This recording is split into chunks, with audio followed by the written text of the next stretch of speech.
Olá, sejam muito bem-vindos ao programa Capital Natural. Iniciamos hoje uma série de 2 programas a partir dos diálogos estabelecidos na Conferência Educação do Futuro, Amor e Inteligência Criativa, que aconteceu em São Paulo em março de 2014.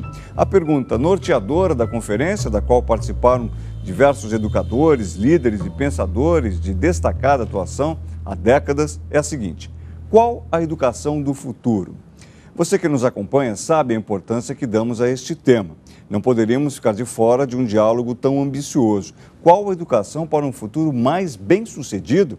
No programa de hoje, o desafio de refletir sobre estes caminhos e respostas é de Irade Roberta Grari, gerente executivo da ONG Agere Cooperação em Advocacy, relator do Comitê Principal da Conferência Mundial das Nações Unidas para a revisão da Conferência de Durban, a Conferência Mundial das Nações Unidas contra o Racismo, Discriminação Racial, Xenofobia e Intolerâncias Correlatas, realizada na África do Sul em 2001.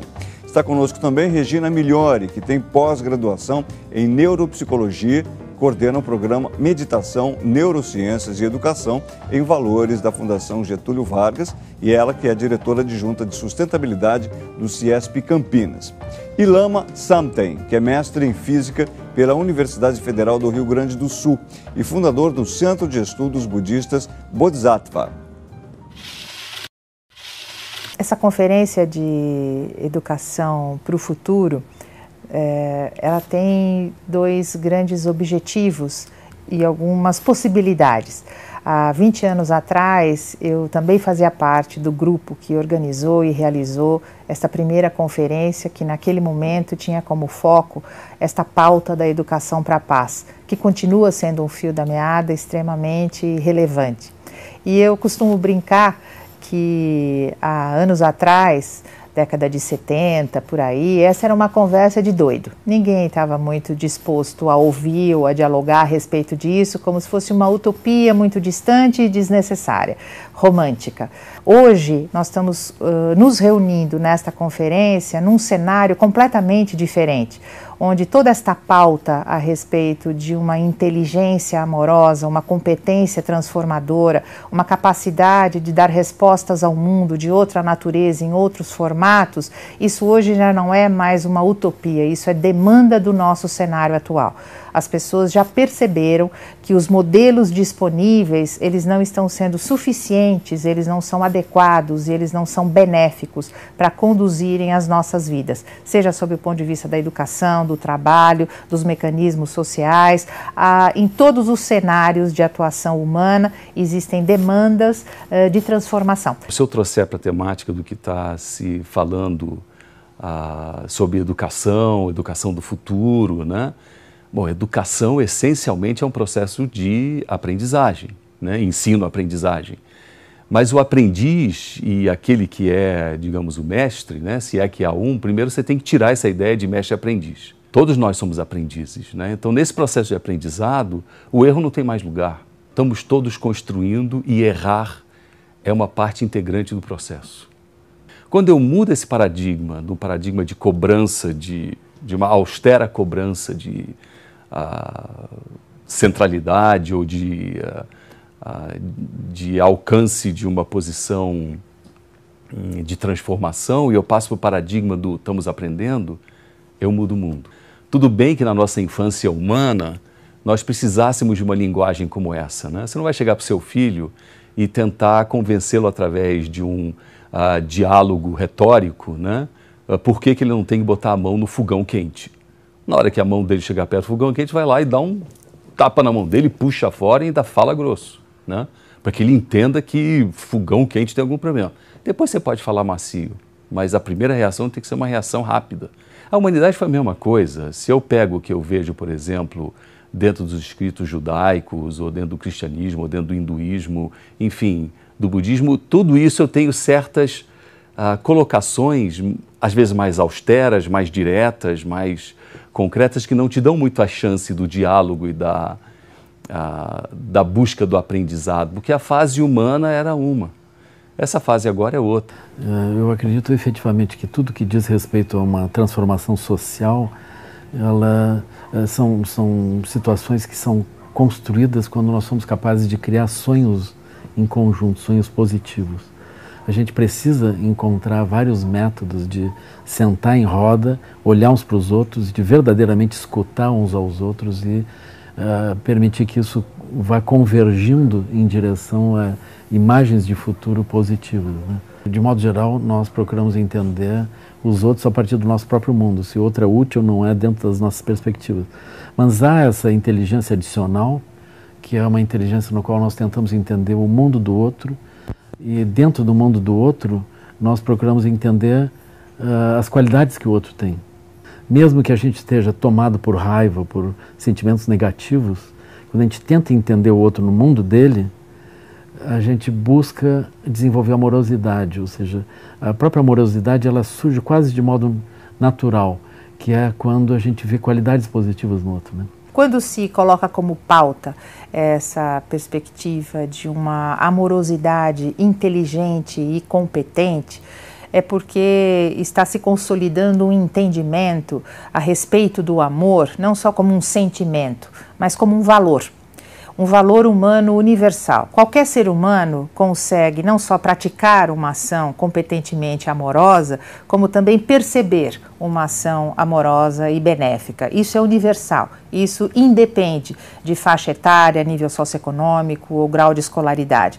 Então nós estamos falando de alguma coisa que é passível de ser praticada em qualquer ambiente, independente de causas e condições específicas. Quando a gente conversa, por exemplo, no âmbito da educação, muitas vezes as pessoas consideram que há necessidade de toda uma formação, que há necessidade da preparação de um ambiente, e sem sombra de dúvida, tudo isso é relevante. Mas não há nada que a priori nos impeça, como seres humanos, de termos uma ação competentemente benéfica, imediata, que revele o nosso nível de excelência no lugar e na atividade em que a gente estiver. Então, se eu quero buscar, por exemplo, educação como um meio de transformação da humanidade, né? Se eu quero, como por exemplo, perceber que o ser humano é como uma mina rica em joias de inestimável valor, e a educação é que pode fazer extrair esses valores, né? Eu já saio da perspectiva da educação bancária, educação do banco, sentado no banco escolar, um cara lá, mestre, aluno, né? Para uma educação da descoberta das tuas joias interiores. Como é que a gente pegar uma lanterna e entrar dentro do IRAD e tentar descobrir o que ele traz como potencial? Não, o ser humano é uma tábua rasa em que você escreve sobre ela tudo aquilo que tem que ser escrito. Se for mal escrito, ele vai ser um péssimo cidadão. Se for bem escrito, ele vai ser um ótimo ser humano. Errado. O ser humano tem essas joias, vamos extraí-las. Agora, se eu não conseguir tirar o diamante de dentro da pedra de granito, ele vai ficar escondido e eu não vou alcançar isso nunca. Quando a gente pensa em educação para o futuro, eu imagino que é uma educação ligada à sustentabilidade. Então, é necessário que a gente tenha um exemplo disso. É necessário que a gente tenha uma sociedade que, de algum modo, ela seja vitoriosa nesse aspecto da sustentabilidade, né? Nós não podemos separar a escola da comunidade, a escola da sociedade. Tem um ditado africano que diz: nós precisamos de uma aldeia inteira para educar uma criança. Por quê? Porque é justamente o que acontece dentro daquela sociedade é que termina sendo o conteúdo verdadeiro do que a escola transmite, né? Hoje a sociedade como um todo é como se ela tivesse dificuldade de dar bons exemplos.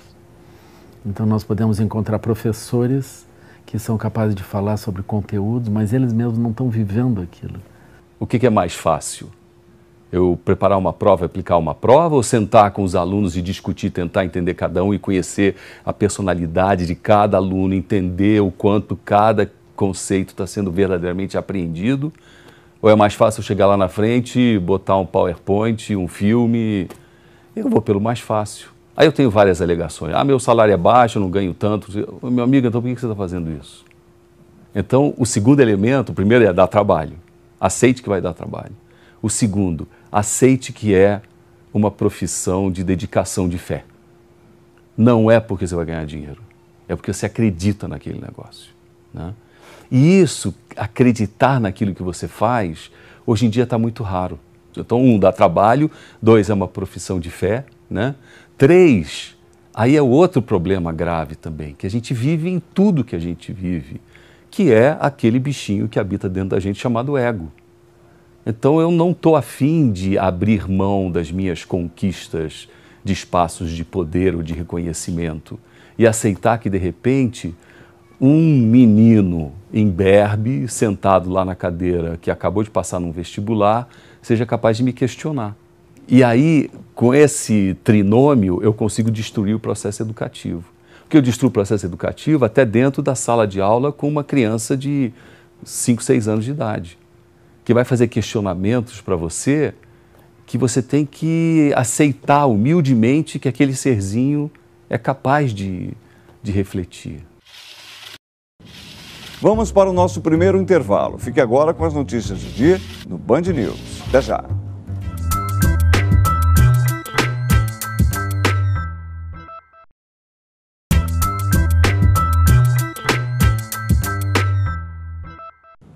Você já parou para se perguntar qual a educação do futuro? O que devemos ensinar e buscar aprender para um futuro mais bem-sucedido nesse planeta? Nossos entrevistados desta semana pensam a maior parte do tempo nisso. Como é que eu vou falar sobre uma revolução na educação no sentido da relação pai, mãe, família, qualquer que seja a família, qualquer que seja o modelo pai e mãe? Mas eu consigo isso na situação que se encontram determinadas populações de nosso país, com miséria, pobreza, drogas, desemprego, promiscuidade social, mesmo vivendo em situações desumanas. Isso talvez funcione muito bonito para a classe média, média alta, que a gente senta, reflete. Mas e a grande massa brasileira? Como é que entra nessa equação? Como é que eu crio espaços de reflexão, né? Onde o ruído da opressão não me impeça de refletir? E a opressão que te mantém na ignorância, né? E os opressores não querem perder o seu espaço. Então é uma equação meio complicada de solucionar. Mas como é que eu vou romper isso? Eu não gostaria de generalizar, dizer que tem que ser desse modo, né? Eu posso dizer as experiências que nós estamos seguindo, né? Então, nós estamos descobrindo, por exemplo, que nós podemos viver com muito menos, nós podemos, muito menos do seu ponto de vista econômico. Nós podemos gerar os próprios alimentos, nós podemos desenvolver uma habilidade de cuidar da nossa própria saúde, nós podemos desenvolver outras habilidades de construções de prédios, outros tipos de arquitetura. Nós podemos usar melhor o nosso tempo, trabalhar menos no sentido financeiro e prático e causal e dedicar parte do nosso tempo para estudo, meditação, para os vários eventos. Então a vida pode ser uma vida interessante dentro desses lugares. Não é alguma coisa que a pessoa precisa ser budista para tentar ou para viabilizar. Aí essas comunidades podem surgir. Eu acredito que isso não precisa acontecer em áreas rurais, isso pode acontecer nas cidades e eventualmente a pessoa também não precisa nem criar uma comunidade física ao seu lugar, ao seu redor, mas ela pode estabelecer relações com pessoas e desenvolver uma linguagem de grupo, uma linguagem onde ela aproveita melhor o seu tempo e avança no autoconhecimento e nas relações, assim. Nós estamos falando não só de um novo modelo de educação, de um novo padrão de trabalho, de um novo modelo de organização. Nós estamos falando, gente, de uma transformação da nossa espécie. A espécie humana precisa recuperar algumas potencialidades que são inerentes à nossa natureza e, ao mesmo tempo, dentro de toda uma perspectiva evolutiva como espécie, a partir do ponto em que estamos e sendo uma espécie inteligente, perceber que a trajetória evolutiva como espécie, ela precisa ser redirecionada. Que esta trajetória que estamos trilhando, ela está nos conduzindo a um beco sem saída, né? E um beco sem saída como espécie significa até a possibilidade de extinção.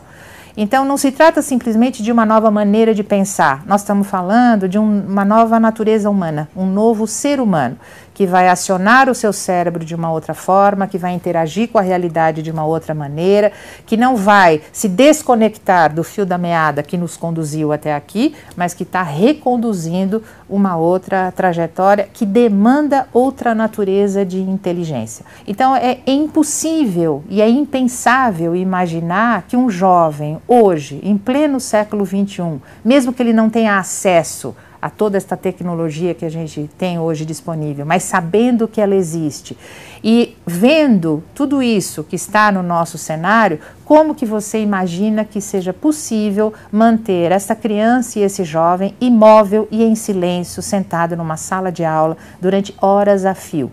É algo no limiar de uma tortura.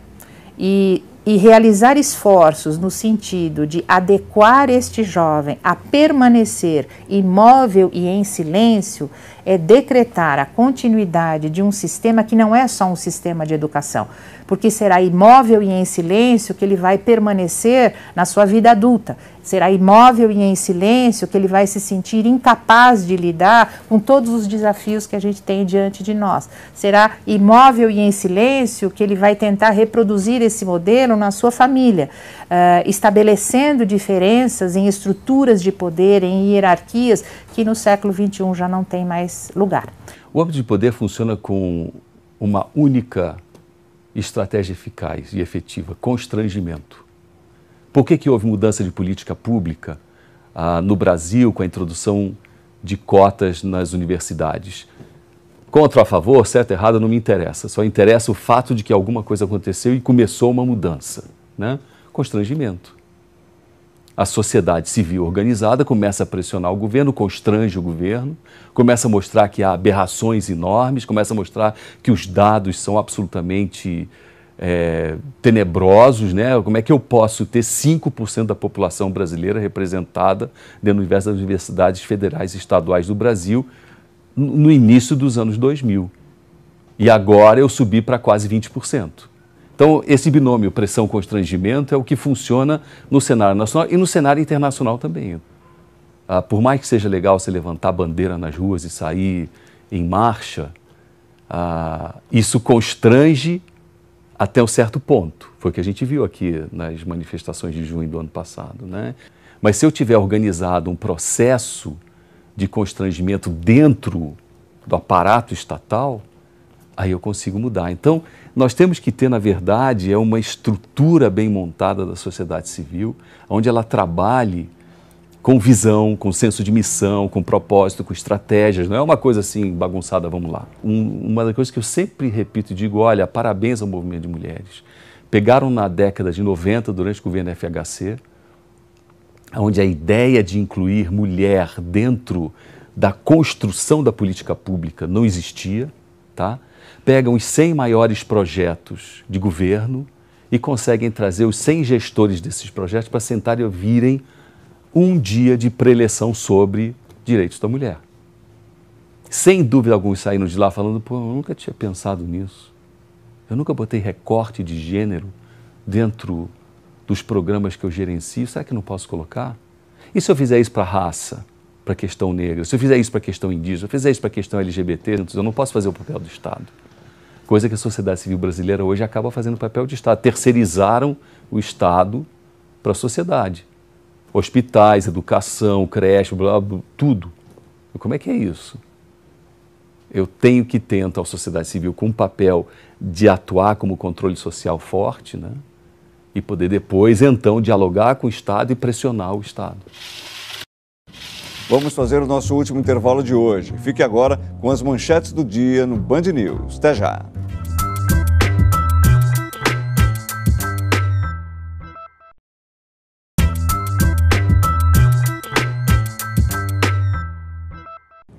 De volta com o Capital Natural, que esta semana faz o primeiro de 2 programas com os diálogos da Conferência Educação do Futuro, Amor e Inteligência Criativa, que aconteceu em São Paulo em março de 2014.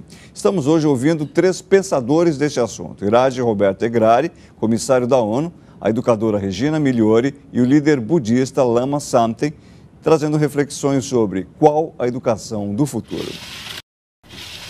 Quando a gente se refere a uma ação que expresse uma competência amorosa, é importante que a gente reveja, inclusive, a nossa noção de ação. Então, quando hoje nós estamos falando em entrar em ação, em realizar transformações, em fazer aquilo que o mundo está demandando que a gente faça, é importantíssimo compreender e ressignificar o nosso próprio entendimento a respeito do que é agir. De uma forma bem simples, né, eu costumo dizer que a ação ela é resultante de um eixo de coerência que precisa existir entre cabeça, coração e mão. Eu preciso saber o que eu estou fazendo, eu preciso acreditar naquilo que eu faço. E aquilo que eu faço precisa alimentar aquilo que eu acredito e aquilo que eu sei. E quando a gente não consegue construir esse eixo, normalmente esta ação ela é esvaziada de significado. Para eu conseguir trazer propósito para esta ação, que é tão necessária e relevante, é preciso encontrar dentro de mim o direcionador disso. E é preciso vislumbrar fora de mim o impacto que isto irá produzir. Isso demanda o que a gente chama de uma atividade contemplativa, a capacidade de exercitar um nível de atenção que vai além do foco específico a respeito do que eu estou fazendo. Uma atenção que hoje vem sendo chamada de atenção plena. Esse nível de atenção plena, ele precisa e pode ser treinado, ser exercitado. Então, aquilo que a gente tradicionalmente conhece como práticas contemplativas e que muitas vezes, para algumas pessoas, fica parecendo uma atividade de isolamento, uma atividade de sair do mundo. Pelo contrário, você praticar algo que amplifique a sua competência contemplativa significa ampliar a sua condição de perceber a sua real motivação, de perceber o direcionamento da sua ação e de se tornar responsável pelo impacto que ela produz. Cada pessoa dentro do seu lugar, onde vive, ela deveria pensar o que de bom eu tenho vivido e como que eu poderia ampliar isso. E contar uns para os outros, e ver se há uma convergência nesse aspecto, né? Esses sonhos, eles vão transformando as realidades, vão criando outras possibilidades, assim. Eu não quero nem dizer para que direção as pessoas deveriam sonhar, porque na verdade elas deveriam apenas sonhar. Elas é que sabem o que precisam sonhar. E a gente precisa ouvi-las, porque há essa inteligência, esse recurso tão amplo de inteligência, que é a própria mente das pessoas, né? A natureza da comunicação, até hoje, ela foi compreendida como uma atividade carregadora de informação.